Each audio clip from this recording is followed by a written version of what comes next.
Have you ever stopped to think about how much food you throw away every single week without even realizing it? The root ends of your onions, the base of your celery, the tops of your carrots, even those sprouting potatoes in the back of your pantry. Most of us toss all of that straight into the trash and never think twice.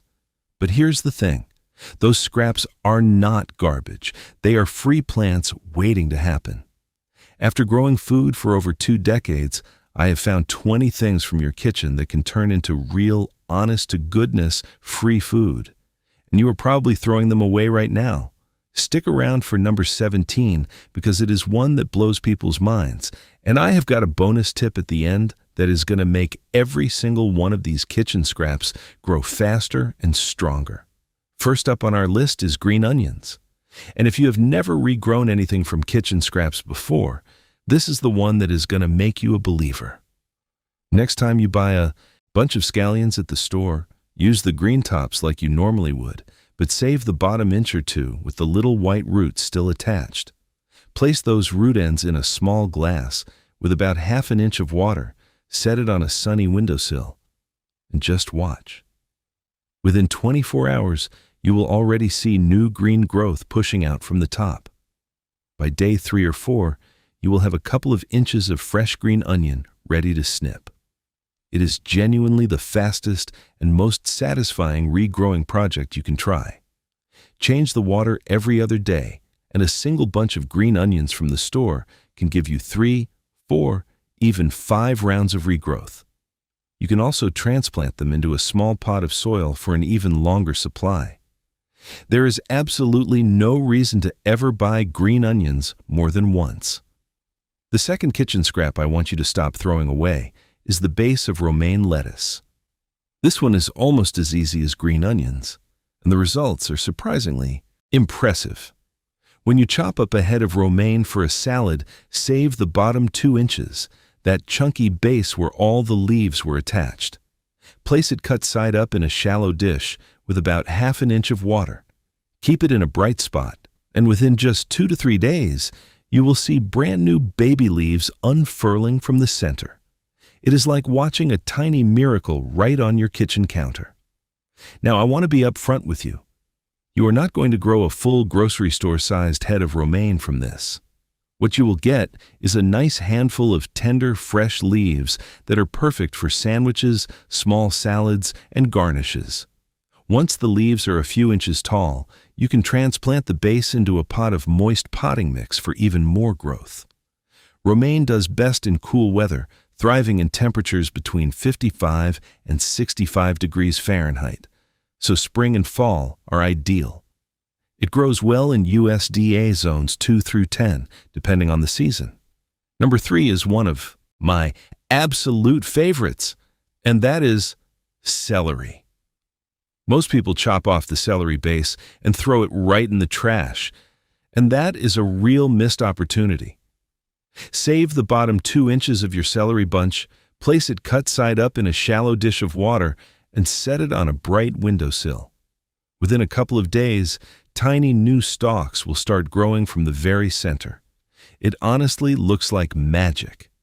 Keep the water fresh, and after about a week when you see small roots developing underneath, transplant it into a pot or garden bed with rich, moist soil.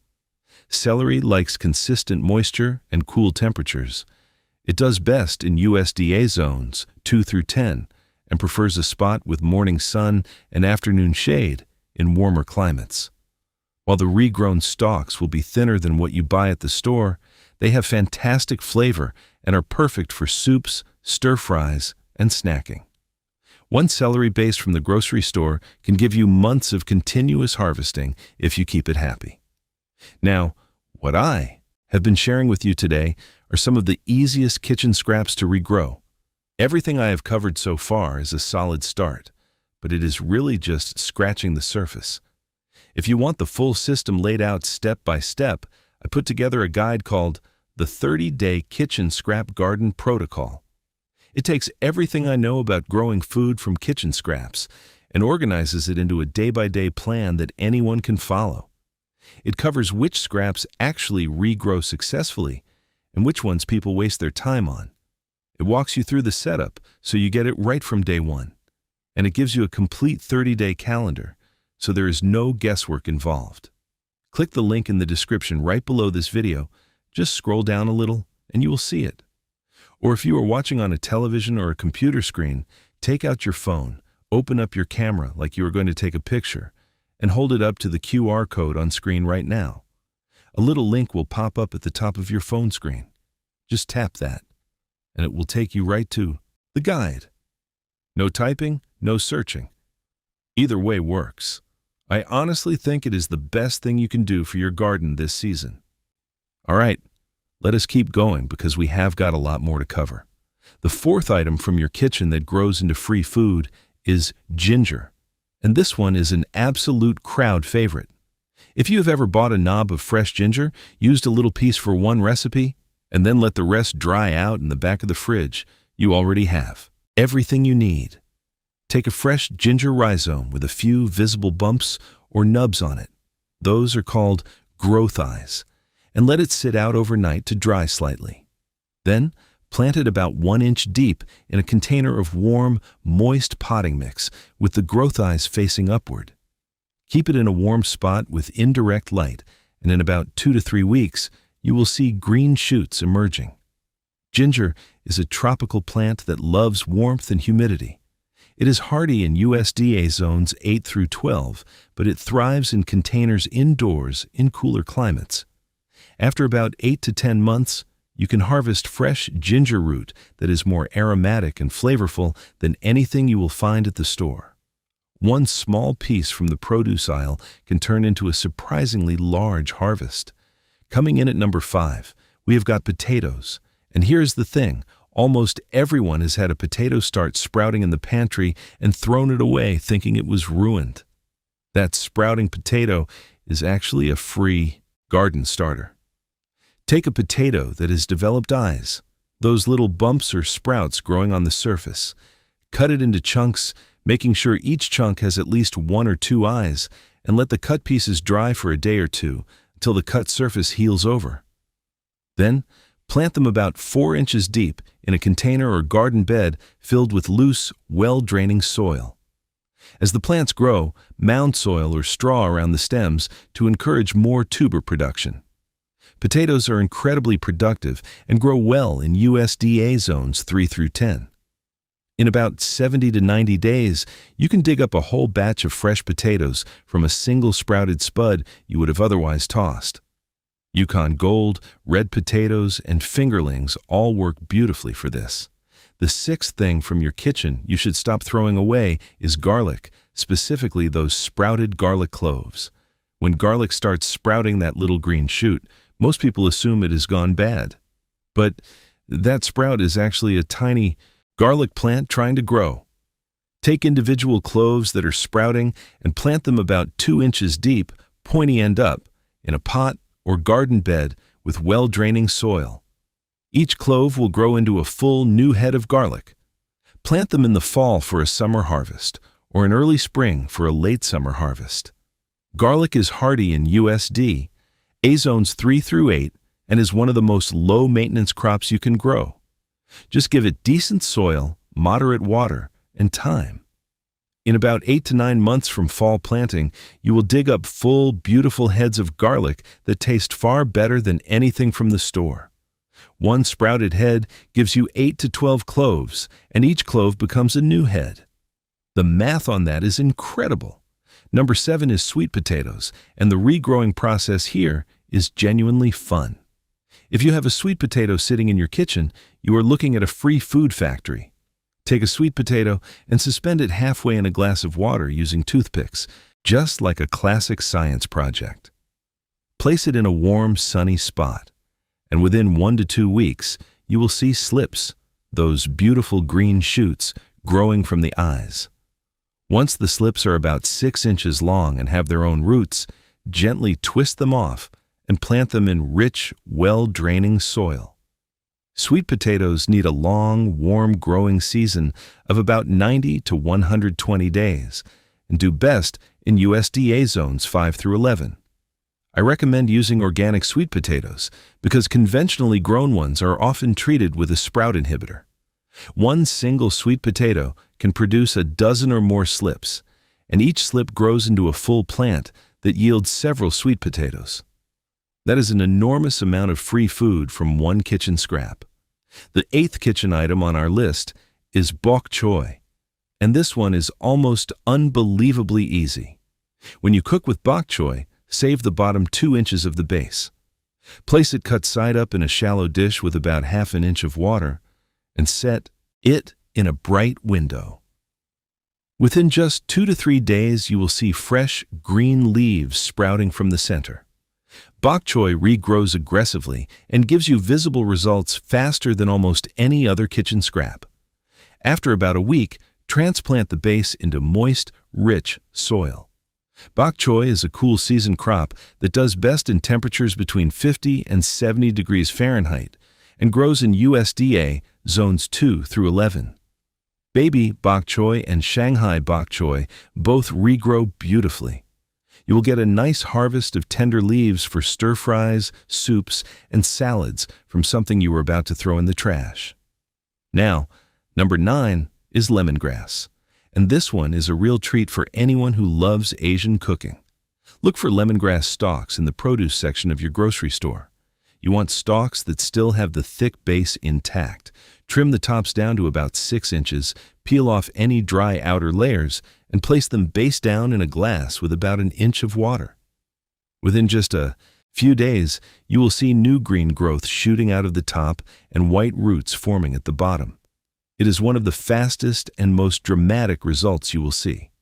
Once roots are a couple of inches long, plant in a pot with rich, moist soil. Lemongrass is tropical and hardy in USDA zones 9 through 11, but it makes a wonderful potted plant in cooler regions.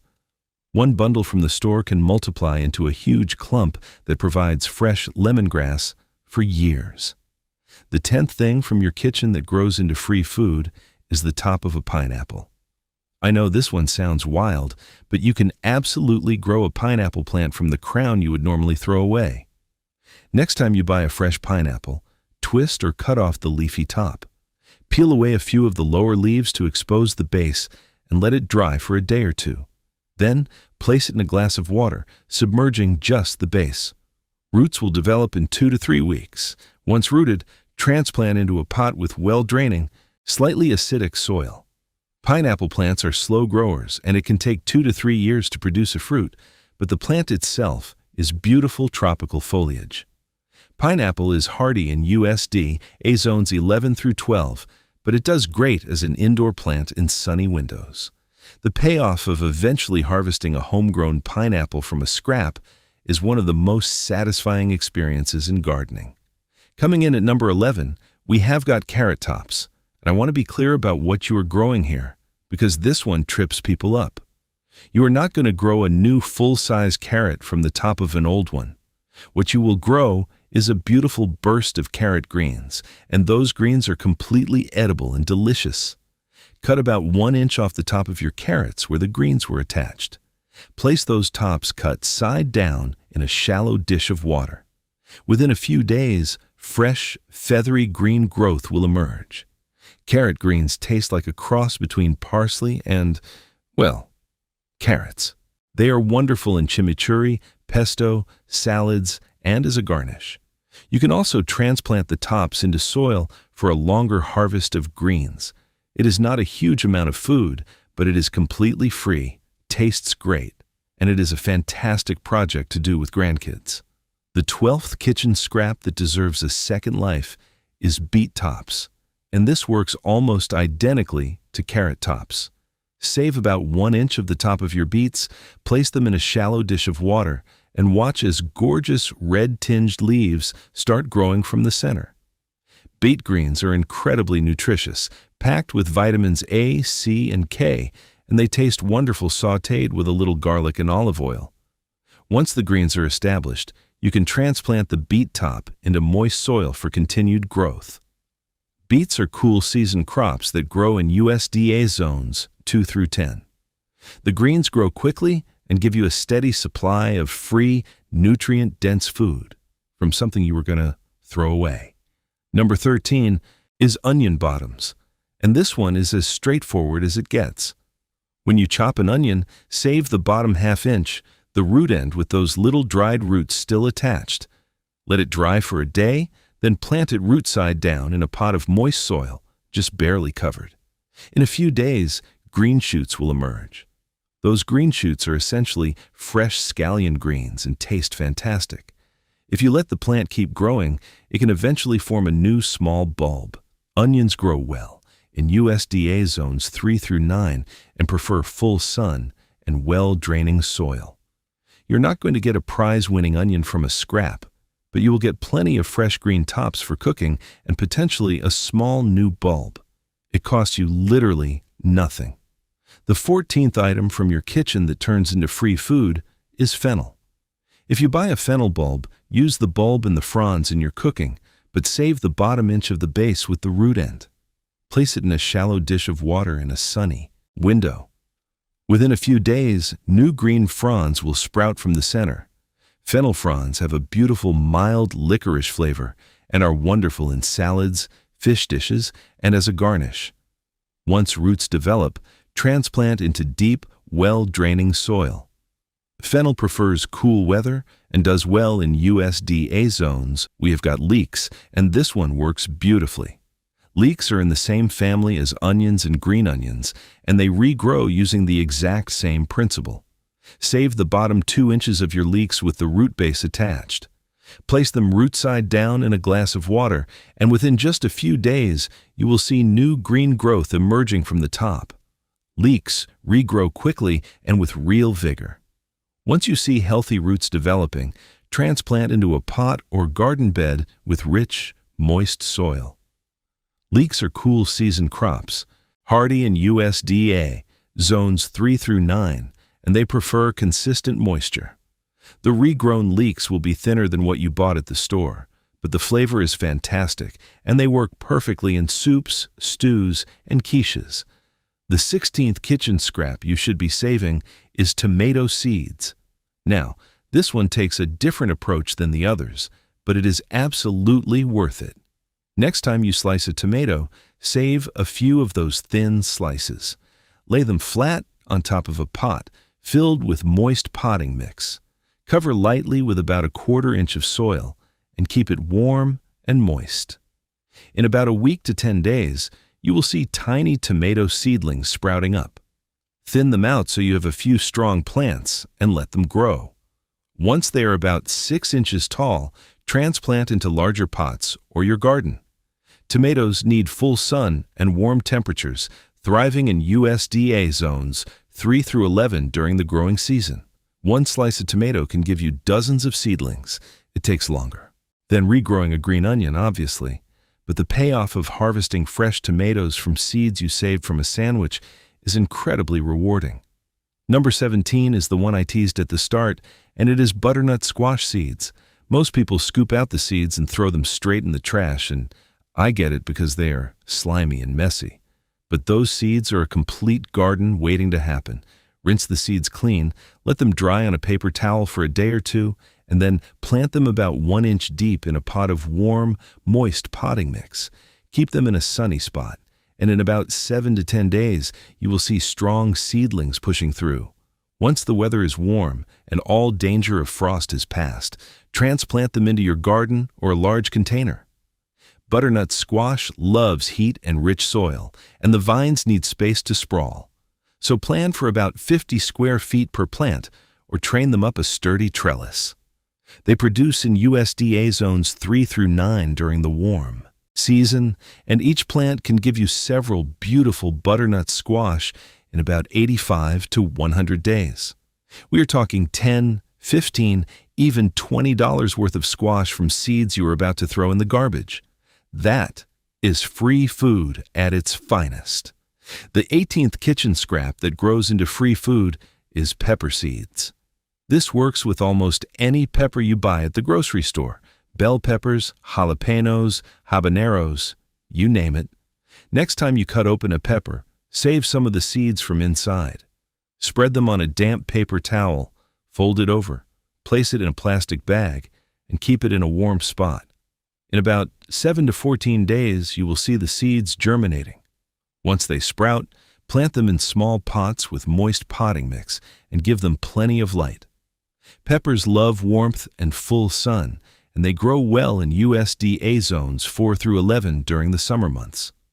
Transplant seedlings outdoors once nighttime temperatures are consistently above 55 degrees Fahrenheit. A single bell pepper contains dozens of seeds, and each seed can become a plant that produces multiple peppers throughout the season.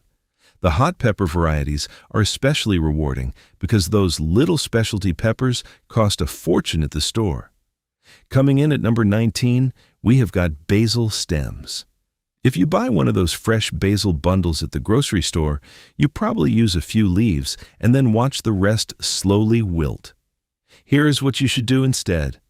Take a stem about 4 to 6 inches long, strip the lower leaves, and place it in a glass of water on a sunny windowsill. Within 5 to 10 days, you will see white roots shooting out from the nodes. It is honestly one of the most satisfying things to watch. Once the roots are about 2 inches long, transplant into a pot of well-draining potting mix. Basil loves warmth and sunshine, doing best in USDA zones 4 through 10 during the growing season. Genovese basil and sweet basil are the varieties you will most commonly find at the store, and both root incredibly well. One bundle of store-bought basil can give you several plants that produce fresh leaves all season long. Fresh basil from your own plant makes everything from pesto to pizza taste absolutely phenomenal. The 20th and final kitchen scrap on our list is turmeric. And if you have never tried growing this one at home, you are in for a real treat. Fresh turmeric rhizomes are popping up in more and more grocery stores, usually in the organic or specialty produce section. They look like small orange-tinted cousins of ginger. Look for pieces that are firm with a few visible bumps or growth buds. Plant them about 1 inch deep in warm, moist potting mix with the buds pointing up. Keep things consistently warm, around 70 to 80 degrees Fahrenheit, and gently moist. Shoots usually appear in about 2 to 3 weeks. Turmeric is a tropical plant, hardy in USDA zones 8 through 11, but it grows wonderfully in pots indoors in cooler climates. After about 8 to 10 months, you can carefully dig up the roots and harvest brilliant orange turmeric that is incomparably better than the powdered version. Fresh turmeric is fantastic in curries, smoothies, teas, and golden milk. One small rhizome from the grocery store can multiply into a generous harvest, and the tropical foliage is beautiful to look at while it grows. All right, now here is a bonus tip that is going to change the game for you. When you are regrowing kitchen scraps in water, whether it is green onions, celery, lettuce, bok choy, or anything else, most people just use plain tap water and call it good. And that works. But here's how you take it to the next level. Save the water you use to rinse rice. That cloudy, starchy rice water is loaded with small amounts of nitrogen, phosphorus, potassium, and B vitamins, and plants absolutely love it. Instead of pouring fresh tap water into your scrap regrowing dishes, use room temperature rice water. Your scraps will root faster, grow stronger, and produce more vibrant greens. I have tested this side by side many times, and the difference is noticeable within just a few days. The scraps grown in rice water consistently outperform the ones in plain water. It costs you nothing because you are using water you are already going to pour down the drain. Just make sure the rice water is at room temperature and has not been sitting out for more than a day. Try it with your next batch of kitchen scraps and see the difference for yourself. What I have walked you through today gives you a strong foundation, but it is still just one part of the bigger picture. If you are serious about turning your kitchen scraps into a real producing garden, I would encourage you to check out the guide I put together. It is called the 30-Day Kitchen Scrap Garden Protocol. It is everything I have figured out about kitchen scrap gardening, laid out in a day-by-day plan you can start right away. It covers which scraps are genuinely worth regrowing and which ones to skip. It gives you the complete setup method, so nothing is left to chance. And it includes the full 30-day schedule, so you always know exactly what comes next. There are two easy ways to get it. The first is to click the link in the description right below this video. Just scroll down a little and you will see it. The second way, if you are watching on a television or a computer screen, is to take out your phone, open up your camera like you are going to take a picture, and hold it up to the QR code you see on screen right now. A little link will pop up at the top of your phone screen. Just tap that, and it will bring you right to the guide. No typing, no searching. Either way works. I think it is the best investment you can make in your garden this year. Thanks for sticking around to the end. Now get out there and grow something amazing.